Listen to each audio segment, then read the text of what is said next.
Welcome to Shared Sacred Story, a podcast project by the Fetzer Institute. In this series, we bring together faith leaders from diverse traditions to share their wisdom, experiences, and stories that connect us all. Together, we build a spiritual foundation for a more loving world.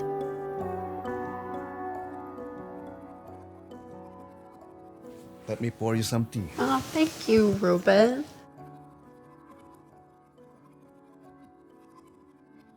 Well, let me start by introducing you. I am joined today by Ruben Habito, who is a faculty member of the World Religions and Spirituality program at Perkins Theology School in Dallas, Texas. He's also a guiding teacher at the Maria Kannon Zen Center in Dallas.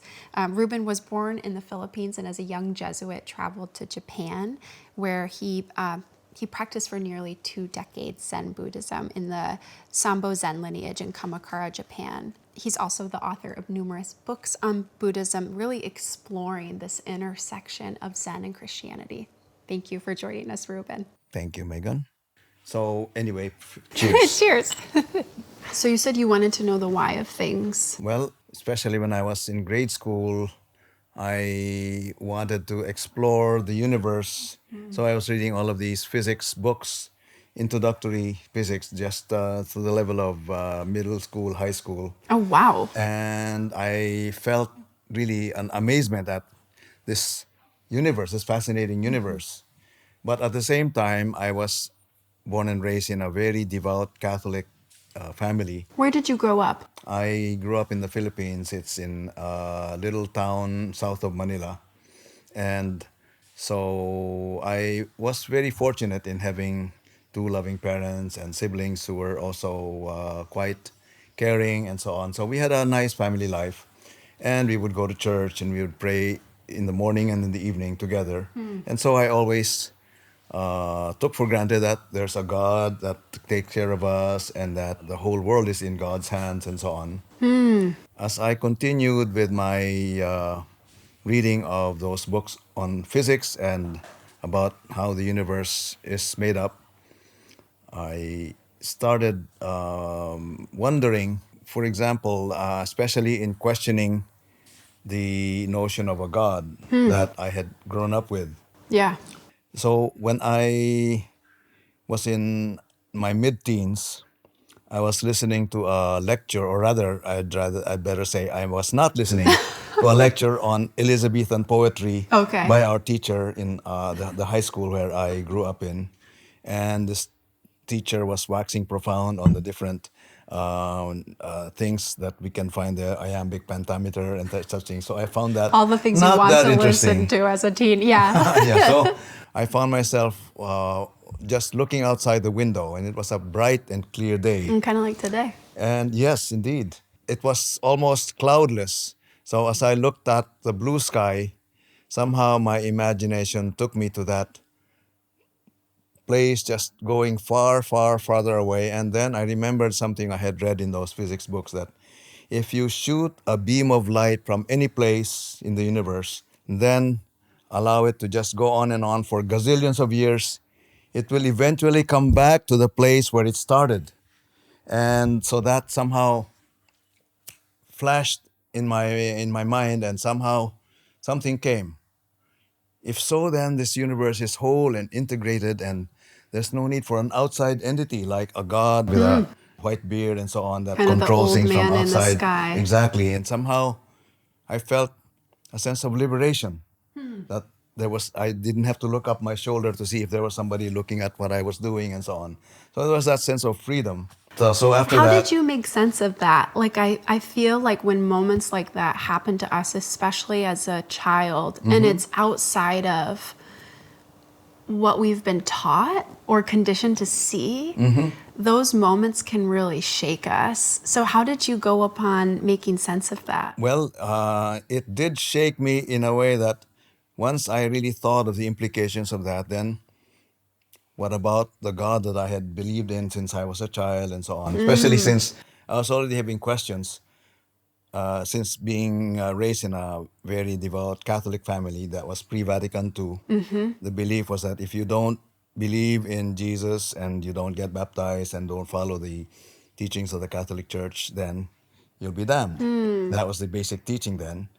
So I was wondering, how could so many people in history who never had that opportunity to become Christian because they were living in places where there were no Christians, how could they just be damned like that? So I could not reconcile myself to that idea of a God who's creator of all and so on, but still with this teaching. And so I had those kinds of rumblings in me. Yeah, the So- poet Rilke talks about living the question. Yes. And I feel like this must have been, it's not that the questions that you were asking at that age were so big. Well- and even, we spend our lives trying to answer them. And exactly. And so that's what came to me after that flash of insight, that the whole universe is integrated and it's all interconnected, and it works in a mysterious kind of way, in an amazing kind of way. But yet at the same time, that old grandfather God that was in my mind as hovering over above all of us somehow just disappeared. Right. And had no need for that anymore. Then I began to reflect, then what? Then no God? How should I live my life? What's the point of life then if there's no God? So that's when I began to really ask those questions. So the question of the sacred was in you, even after you've sort of maybe formally abandoned the search, after you're having that experience with science and wondering who God is, but that question remained in you. Definitely. And the question of the sacred is connected deeply with the question of the meaning of life. What's the meaning of this human life? Like, why are we here? Exactly. Does it matter? And what's the point of living? And also, what about after death? Those questions came up because I presumed a certain worldview in my Catholic upbringing, but which somehow collapsed when that flash came to me. So I had to find my bearings and see what the point of it all was. And so I got into a program that required me to do all of this physics, which I was looking forward to doing, and yet my heart was tugging me elsewhere. What's the point of life, and so on. And I happened to also hang around in a small corner of the State University, which was known for its secularism and its anti-clerical and anti-church tendencies. But there was a small group of Catholic students who were guided by a Catholic priest, and then occasionally some Jesuits would come and give talks and retreats and so on. One day, I happened to be in a location where there was a Jesuit who was introduced to me, who was just visiting. Somehow he saw me as somebody whom he could kind of draw into being interested in becoming a Jesuit. Oh, really? So then, but he told me, well, the Jesuits are a very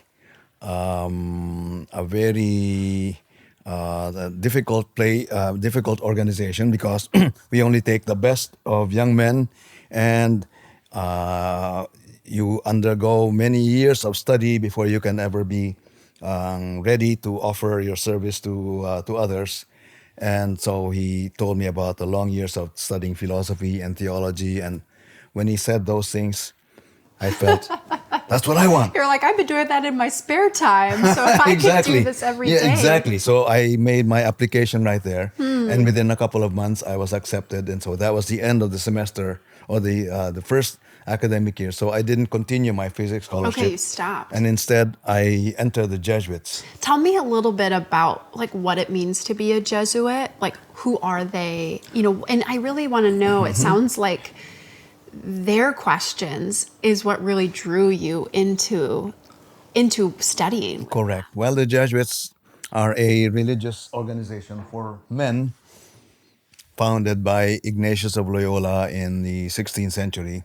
And Ignatius himself went through a rigorous period of self-examination after being dislodged from his very ambitious position of a rising officer in the military. Then his leg was hit by a cannonball, so he was not able to walk, and so for 6 months or so he was in a convalescing hospital. So he was in bed and he was bored to death. So he asked for books to read, and the only books that they could find were Lives of Saints, and then the Life of Jesus. so he started reading them, especially with the lives of saints. He felt a kind of a burning desire to be like them. They were doing heroic things with self-sacrifice and doing things for other people and so on. So he felt that kind of attraction. Then a little later, somebody gave him a book on the romance novels of that time. You know, the knights and the knights in shining armor saving ladies and so on. And he read them because that was the world he was used to. Yeah. And he found it empty. He found that that world that he had been used to was no longer attractive for him. But instead, he was attracted by these lives of the saints who really sacrificed their lives on behalf of others. So after he became well again, then rather than going back to becoming a soldier, he said he wanted to serve God, he wanted to serve the church. So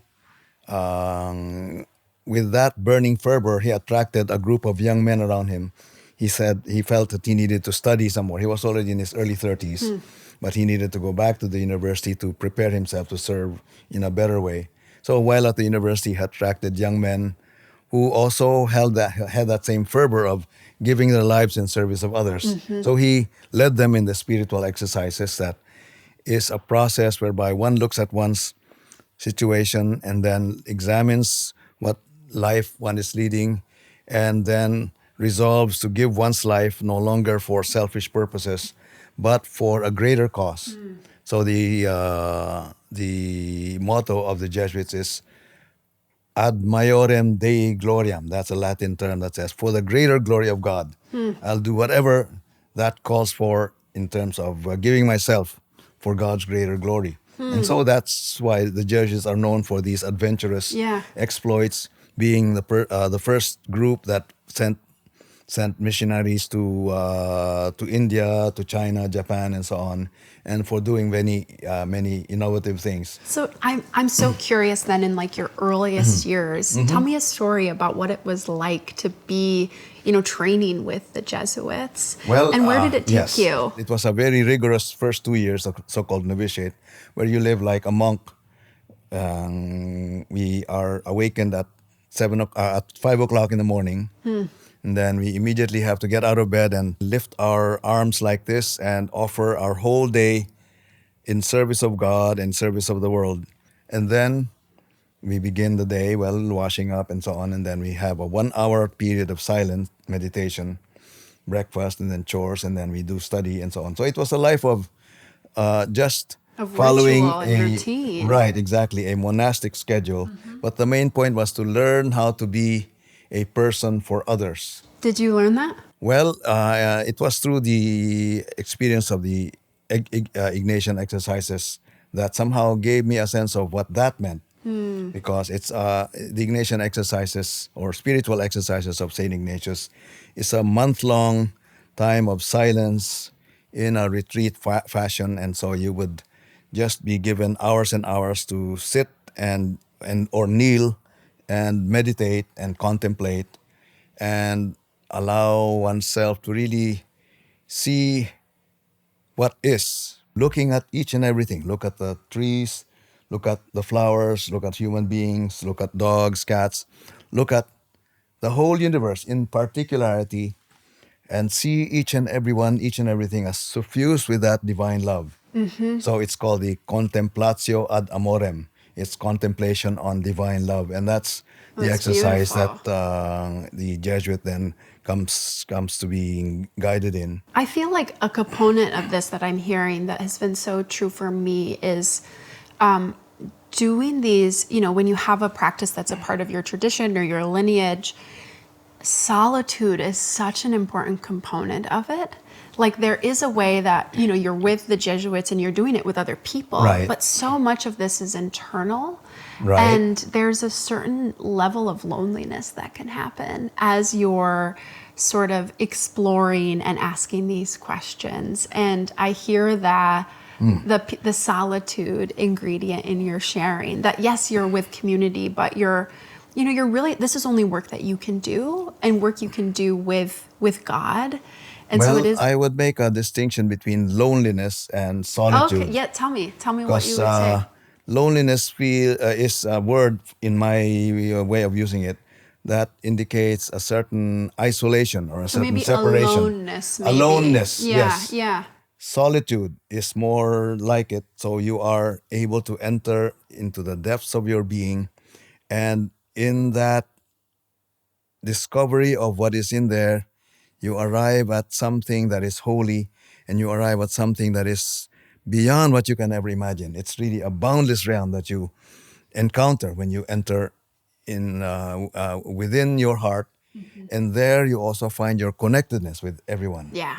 So those two dimensions, the dimension of the sacred and the dimension of that deep and intimate interconnectedness with everyone, Yeah. is what one can discover when one goes within. Our friend Nathaniel talks about both the vertical and the horizontal. Like we have this connection Exactly. to what we find as divine, but there's also the connection to all other. Exactly. I love that way of doing it. I also use that image myself of the vertical, our connection to the sacred, to the divine, but also the horizontal, which is also as important. It's a connection with each and every one, yeah, and every being in this universe. Which is incredibly That is sacred. precisely enlightened by and embraced by and empowered by that connection with the vertical horizon, namely the sacred in us. Well, and what I love about this is that, like, oftentimes when we have questions or things that are mysterious to us or beyond our understanding, we think like, oh, I'm doubting what I think I know, therefore I can't engage with faith or I can't engage with the sacred. But actually your story, the sacred has met you right in those questions. I could say that, yes, indeed. So I was just confronted with it, I could say. After graduating and having a master's in philosophy, I was asked to teach college level philosophy for 1 year before being sent to Japan. So I did that. Then in 1970, I was sent to Japan and was sent to the language school in a city called Kamakura, Japan, which is about an hour's train ride from Tokyo. And it's a nice ancient medieval city with the temples that were built in the medieval ages. And so in that language school, there was a Jesuit priest who became my spiritual director, and he had been practicing Zen already. So he told me, "Come and join me." Why? Why did he practice Zen? Well, for several reasons. Before him, there was another Jesuit priest, a German, Father Ugo Enomiya Lasal, who had been practicing Zen because he was told that you can't learn about Japanese culture and you can't understand the Japanese unless you actually learn about Buddhism and their spiritual practice. So with some rumblings from the Vatican saying, this priest is going in a dangerous direction. Yeah. But they never told him no. They just said, let's wait and see. What was your first encounter with Zen? Well, so as I entered the Zendo, when I met the Zen master, this is Yamada Koun Roshi, who became my teacher, just asked me, why do you want to practice Zen? Well, the standard answer is, I want to know who I am. And that was true because, well, although I had this worldview that was already being formed in the society, I also sought really the answer to that one in a way that would be receiving new light. So in that regard, with that he said, now so here's what the Zen practice offers to you. Take a posture conducive to stillness, that is, sit with your back straight and just breathe with attention and allow your mind to be still. And as you breathe in and breathe out, take this koan with you, the koan mu. It's a well-known koan which I won't explain now, but for those who are doing Zen, I'm sure. What does it mean? Maybe tell us that. It's a word that should not have any meaning. Although in the Chinese context, there was a monk who asked a Zen master, does a dog have Buddha nature or not? And the background of that is, the Buddha is supposed to have realized that all beings are endowed with Buddha nature. And so that was his basic teaching. Everyone is endowed with Buddha nature. In my own Christian theological framework, my way of understanding that was that each and everything in this universe is suffused with the divine nature, divine love. Everything is built or made for what it is because of divine love. That was my way of translating that teaching of the Buddha. That everything has Buddha nature. But then the Chinese Zen master said, mu, wu in Chinese, which means no. So he's challenging every intellectual conceptualization of Buddha nature. And Wow. so with that, you topple your intellectual framework. And now what's mu? So that's what you are now to sit with. I was told, breathe in and breathe out with a koan, with that sound, mu, without understanding what it is, without conceptualizing it, just breathe. Mu. So I said, okay. I just did that and just continued and found that sense of quiet. Somehow I must have been propelled already, or I'm sure I was propelled by my practice of the spiritual exercises. So after a couple of weeks or so of that way of just sitting without any conceptualization and just articulating mu silently within me, something popped up, something opened up like a flash of bright light. All of a sudden, I just shouted, "I got it!" And so I went to the Zen master, and then he checked me.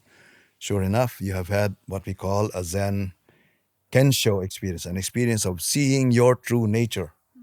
So from now on, your practice will be through cleaning it up and enabling you to embody it in your day-to-day life. So that was the process that I took, and it took about 17, 18 years to finish a curriculum of what they call koans that they have in this lineage that I have received. And that's what I also share with people now that I meet in Dallas, Texas. I'd love to, our time has passed so quickly and I could listen to you talk all day, but I'd love to end with a question. What you've experienced is like being nourished by two pretty different spiritual or religious paths. And I think for many people, they're probably wondering, like, was there a conflict for you? And I'm curious if you can speak to that a little bit. And then I'd love to end on, what advice would you give to someone who's maybe feeling like I'm being nourished by multiple traditions and I'm finding it really confusing? Right. The main thing I can offer based on my own experience is trying to conceptualize it will be just it's a difficult task. It took me about 10 years Right. to find a way in which I could articulate what I was experiencing in Zen, which was already preceded by or given background by my experience with the Ignatian exercises. So recently, I had a conversation with somebody who wanted to know more about my Zen experience. And so this person asked me, so what is it when you sit there? What happens when you sit in stillness? I said, well, it's just basking in love, I said. It's not trying to figure out things or trying to analyze and so on. We let that mind just be still and just bask in that overpowering sense of being loved. And that enables it to go through you and see each and everyone else with that same love, not coming from you, but coming from that same source that you are now a conduit of. And that's what life is meant to be, just to be a conduit of that love that is being poured out on everyone. But many of us can't see because we are too preoccupied with our little selves. And then, well, there are these religions who try to formulate it in terms of doctrines, concepts, and rituals. And people may have found some meaning or some direction in being a part of a religious tradition. And that's precisely something that can lead them to that experience of the sacred. But if they cling to their religion in a way that they see that it's the only way and that all others are not, then that becomes an obstacle. So in any case, how do I reconcile these two differing conceptual worldviews, the Christian, the Catholic Christian that I learned and I continue to reflect on, and then the Zen Buddhist? Basically, I have received a lot from Zen Buddhism in a way that my way of formulating Christian ways of thinking Christian theology is informed by that experiential dimension. So in that regard, it's a matter of finding the holy, finding the sacred in one's experience, and then articulating it in a way that makes sense, that may lead people to that experience also. Not so much building up another doctrine or creating a world theology or a global world religion that everybody can fit in. Right. No, everybody has their particularity and they are called to really cherish that. The Dalai Lama was once asked by someone who was interested in what he was teaching and wanted to follow him, should I then become a Buddhist? And he said, well, whatever your religion is, live that religion to its root. Live your religion fully, and you will reach that place where Buddhists also reach, and then we can have we can talk in the same language, that language that is beyond words, beyond doctrines. Live your own and find the sacred in there, and then we can talk on that level. I love that quote from the Dalai Lama. And I've always heard people who, whether they study multiple traditions or they have friendships of folks of different faiths, what they experience is that when they cross over and understand a different faith, they're able then to return to their own in a deeper way. Yes. And what I also heard you say was that this depth is beyond words. We can't always intellectualize the sacred. There is a way of learning more about your tradition and appreciating it from a deeper and broader perspective if you go out to others and explore them and also appreciate them. And then when you come back to your own, then somehow you see a deeper sense of what it's all about, not in an exclusive way, but in a way that is open to others. So you pass over to another tradition, and in so doing, you receive much from it and be grateful and come back to your own and come back enriched, appreciating your own in a deeper way. Well, and then this process is relational. It depends on Correct. other people. It's done in community. Very much so. And then you're able to, come back to your own tradition, geography, whatever. Right. And Taking those relationships with you. Exactly. And it is appreciating our common ground in our humanity, but with the different ways we are expressing it in our cultures, in our language, in our religious doctrines, and so on. So to acknowledge the particularities and differences while being able to drink from the deeper fountains of what makes us who we are. Yeah. That sacred mystery that wraps all around us and makes us all interconnected. That's a gorgeous note to end on. Thank you so much, and we'll continue to live the questions. Thank you. Thank you. The question continues, and our efforts continue also Yes. to live with it and hopefully to bring others into that circle where we are allowing the sacred to permeate through our lives. Yeah. Thank you, Megan. Thank you. This was the Shared Sacred Story, a podcast project of the Fetzer Institute. Thank you for being here. For more episodes and to learn more about how the sacred affects our lives and our communities, visit Fetzer.org.